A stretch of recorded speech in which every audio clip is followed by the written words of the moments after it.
Welcome back to the deep dive. We're continuing our journey through the online encyclopedia of integer sequences, a fantastic resource for anyone really digging into number theory. It really is an indispensable tool. Today we're tackling sequence A000201. It's known as the lower Wythoff sequence. That's right. A sequence with some surprisingly deep connections. So our mission, if you will, is to unpack this sequence, figure out its definition, its properties, and maybe get some of those aha moments when we see where it connects. We've looked at the OEIS entry, Beatty sequences, Wythoff's game, lots to cover. Indeed. Let's start with the sequence itself. It begins 1, 3, 4, 6, 8, 9, 11, 12, 14, 16, 17, 19, and so on. Okay, 1, 3, 4, 6, 8. It doesn't immediately look like, say, an arithmetic progression. How do we generate these terms? Well, one of the most elegant ways is through something called Beatty sequences. Beatty sequences, right. Remind us what those are. Sure. You take a positive irrational number, let's call it R. Then you look at the sequence formed by taking the integer part of the multiples of R. So you get floor of R, floor of 2R, floor of 3, and so on. Got it. So if R was pi, you'd get floor pi 3, floor 2 pi 6, floor 3 pi 9, like that. Exactly. These were studied by Samuel Beatty back in the 1920s, though Lord Rayleigh had noticed something similar even earlier. So how does this connect to A000201, our lower Wythoff sequence? This is where it gets really neat. The lower Weishauf sequence is the Beatty sequence generated when the irrational number R is the golden ratio, phi. Phi, so approximately 1.618. Precisely. If you calculate floor and phi for n equal 1, 2, 3, and so on, you get 1, 3, 4, 6, 8, 9. Exactly the lower Wythoff sequence. Huh. The golden ratio. It just keeps showing up everywhere, doesn't it? It certainly does. And it gets better. You mentioned complementary Beatty sequences earlier. Yeah, what's that about? Okay, so if you have an irrational R greater than 1, you can define another number, S, where S equals R divided by R minus 1. A key thing happens. 1 plus 1 always equals 1. Right. And the Beatty sequences generated by R and S, let's call them B, R, and Bs, are complementary. This means they form a partition of the positive integers. A partition. So every positive whole number is in either BR or Bs, but never in both. Exactly that. No gaps, no overlaps. They perfectly divide up all the positive integers. Okay, so if R is phi, the golden ratio, what's the complementary S? Well, if R is phi, then S is phi, phi 1. And because of the properties of the golden ratio, this actually simplifies to phi plus 1. Phi plus 1, so about 2.618. That's the one. And the Beatty sequence generated by this number, floor, n phi plus 1, gives you what's called the upper Wythoff sequence. Which starts, let's see, floor phi plus 1 is 2, floor 2 phi plus 1 is 5, floor 3 phi plus 1 is 7. Exactly. 2, 5, 7, 10, 13. That's sequence A000150 in the OEIS. Together, the lower and upper Wythoff sequences perfectly partition the positive integers. It's really quite beautiful. Wow, okay. That partitioning based on phi is elegant. Now, the OEIS page also gives a direct formula, n plus integers cohort 5n2. How does that work? All right, that's an interesting one. It avoids needing phi directly. The is-cohort means the integer square root. You just take the whole number part of the square root. This formula pops out from the algebra involving phi. Remember, phi is 1 plus squared 5, 2. This formula essentially uses the integer square root of 5n2 to capture that squared 5 element, but purely with integer operations. So it's computationally maybe more direct if you don't want to deal with irrational numbers. Precisely. The Beatty sequence definition gives the conceptual underpinning. This formula gives a computational shortcut. Okay. Now, the sources also talk a lot about Weishauf's game. I vaguely remember this. It involves piles of objects. Yes, Wythoff's game. You have two piles of objects, say counters. Players take turns. A player can either take any number of counters from just one pile, or they can take the same number of counters from both piles. Okay, and the winner is? The player who takes the last counter wins. It's a standard impartial game. So where do our sequences come in? Here's the kicker. The pairs of numbers, and Bn, where n is the NTF lower Wythoff number and Bn is the NTF upper Wythoff number. Those pairs are precisely the losing positions in the game. Losing positions? You mean if it's your turn and the piles are n, you're guaranteed to lose if the other player plays optimally? Exactly. They're the P positions, the positions from which the previous player can force a win. So if you're faced with piles of size 3, 5, or 8, 13, for example, you know you're in a tough spot. The optimal strategy is completely defined by these two sequences. That's incredible, a direct link between these abstract sequences and a concrete game strategy. It really is. These pairs, and Bn, are often called Wythoff pairs. They're also used to construct something called the Wythoff array. The Wythoff array. Yeah, it's an infinite grid where the first row is the lower Wythoff sequence, the second row is the upper Wythoff sequence, and the subsequent rows are filled in based on rules related to the game. It shows how fundamental these sequences are to that structure, too. Let's go back to the partitioning idea for a moment. Rayleigh's theorem, or Beatty's theorem. That's the formal statement behind this. That's the one.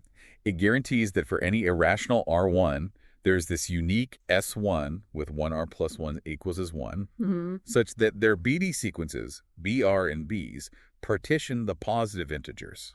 How is that actually proved? It seems quite non-trivial. There are a couple of nice proofs. One looks closely at the positions of the numbers NR and Hayes on the number line, considering their fractional parts. It shows that for every gap between integers, exactly one term from either Br or Bs must fall into it. Covering all the integers. Right. Another approach uses contradiction. It assumes there's either an integer missed by both sequences or an integer included in both, and shows this leads to impossible results given the 4n plus 1 is a close 1 condition. It's a powerful result, this idea of irrational numbers dictating such a perfect tiling of the integers. It is. And these Beatty sequences have other interesting properties too. Such as? Well, for instance, you can tell if a number m is in the sequence BR by looking at its fractional part when divided by r. Specifically, m is in Bray if and only if which is Mr. minus floor, Right. Mr. is greater than 1 BR. Okay, a membership test. And there's a formula linking term m back to its index in the sequence. Also, if you look at the sequence of differences between consecutive terms, so floor n plus 1r minus floor n and r. Yeah, what happens there? That sequence of differences forms something called a characteristic Sturmian word.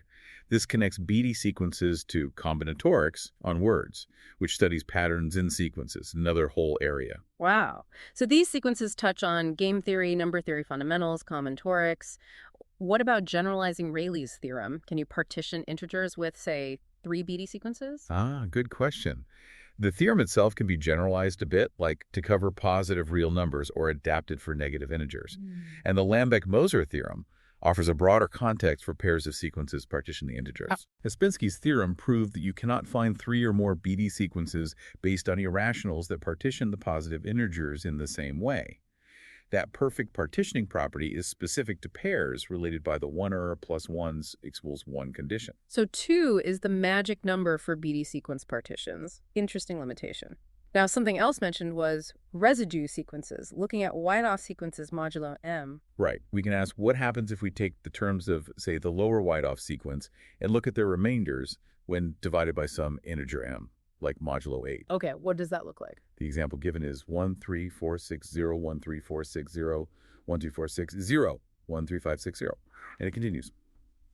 Looking at these sequences of remainders, sometimes they look periodic or at least have strong patterns. Like they repeat after a while? They can seem to. The images provided show plots of these residues mod 8, and they certainly suggest patterns. However, because the underlying generator involves the irrational phi, these residue sequences aren't always strictly periodic. They can exhibit quite complex, almost periodic behavior. So not necessarily a simple repeating block, even if it looks like it might be. Exactly. The irrationality adds a layer of complexity even when looking at remainders. Okay, let's shift to perhaps the most surprising connection mentioned. Fibonacci numbers. How do they relate to Wythoff sequences? This is really fascinating. If you look at the Wythoff pairs, N, B, N, remember, N is lower Wythoff, BN is upper Wythoff. The very first few pairs are 1, 2, 3, 5, 8, 13, 21, 34. Wait, those are consecutive Fibonacci numbers, F2, F3, F4, F5, F6, F7, F8, F9. Precisely. It's not a coincidence. This connection stems from the formulas involving phi, specifically in floor n phi, and Bn equals floor n phi 2. Phi squared. Yes, because phi 2, phi plus 1, the upper Wythoff sequence can also be expressed as floor n phi 2. And this phi 2 equals phi plus 1 relationship is fundamental to Fibonacci numbers as well. Okay. I see the connection through phi's properties. Is there a simple additive relationship like an n plus bn related to Fibonacci? The outline mentioned 1n plus bn, a bn, but corrected it. Right, that specific formula 1 plus bn equals a bn do isn't generally true. The relationship is more subtle, tied to the partitioning property and how the terms relate via phi and phi 2. But there's another incredible link. Go on. If you take any Wythoff pair, say G1, G2, and use it as the first two terms to generate a Fibonacci sequence where GK plus 2 equals 1 plus GK, then something remarkable happens. What's that? Every other pair of terms with odd indices will also be a Wythoff pair. So G3, G4 will be a Wythoff pair, G5, G6 will be a Wythoff pair, and so on. Wow. So Wythoff pairs sort of generate other Wythoff pairs within these Fibonacci-like sequences. Exactly. It reveals a kind of recursive structure. This leads to the idea of primitive Wythoff pairs, right? Mm. Ones that aren't generated this way. Correct. A primitive Wythoff pair is one that isn't G to K plus 1, G to K plus 2 for some chaosa in a sequence started by an earlier Wythoff pair. It's like a base case. And how do we know if a pair in Bn is primitive? There's a beautiful theorem. NN Bn is primitive if and only if the index n itself is a term in the lower Wythoff sequence. So if n equals 8 for some k, the sequence indexes its own primitive elements. Isn't that neat? The sequence points to its own fundamental building blocks. That's really elegant. And there's a determinant property, too. Yes. If you have a primitive pair, which we know is indexed by some egg, so the pair is A, then the determinant of the matrix with rows, A, K, K, B, and 1, 2 is equal to K1. So ek b cake b un 2 ek pay K1. Another link back to the index within the lower Wythoff sequence. Precisely. It ties it all together algebraically. Finally, the sources mention connections to canonical Fibonacci representations. Zeckendorf's theorem, right? Yes. Zeckendorf's theorem states every positive integer has a unique representation as a sum of non-consecutive Fibonacci numbers. For example, 17 equals 13 plus 3 plus 1. Okay. How do Wythoff pairs fit in? It turns out that for a Wythoff pair, N, BNN, the Zeckendorf representation of Bn is just the representation of a new shifted left, essentially, like multiplying by phi in the representation space. A left shift. Interesting. And there's a condition. The rightmost one in the Zeckendorf representation of an ease must be in an even position, using F21, F32, etc. Furthermore, if a Wythoff pair generates a Fibonacci sequence, the representation of each term is a left shift of the previous term's representation. So this structure allows you to even identify the primitive Wythoff pair that generates a given Fibonacci number just by looking at its Zeckendorf representation. That's the idea. The representation encodes information about its generating Wythoff pair. It's just layers upon layers. We started with floor in phi, a simple-looking sequence, and it connects to partitioning integers, optimal game strategies, residue patterns, and deeply into the structure of Fibonacci numbers and their representations. It really demonstrates the interconnectedness of mathematical ideas. What seems simple on the surface, A000201, unfolds into this rich tapestry. That's definitely the aha moment for me, seeing how the properties of phi, this single irrational number, ripple out to touch all these different areas. It naturally leads to a question for our listeners to think about. We've seen how phi drives these connections. How much of this is purely down to the unique algebraic properties of phi itself, its relation to phi plus 1, its link to the Fibonacci recurrence? Yeah. Are there other constants or structures out there that might create similar webs of elegant connections? That's the provocative thought. What other mathematical objects might hold such hidden depths and interrelations? Something to definitely mull over. For anyone wanting to explore further, absolutely check out the OEIS entry A000201 and follow the links. It's a fantastic starting point. Absolutely. There's always more to discover. Thank you for joining us on this deep dive into the lower Wythoff sequence.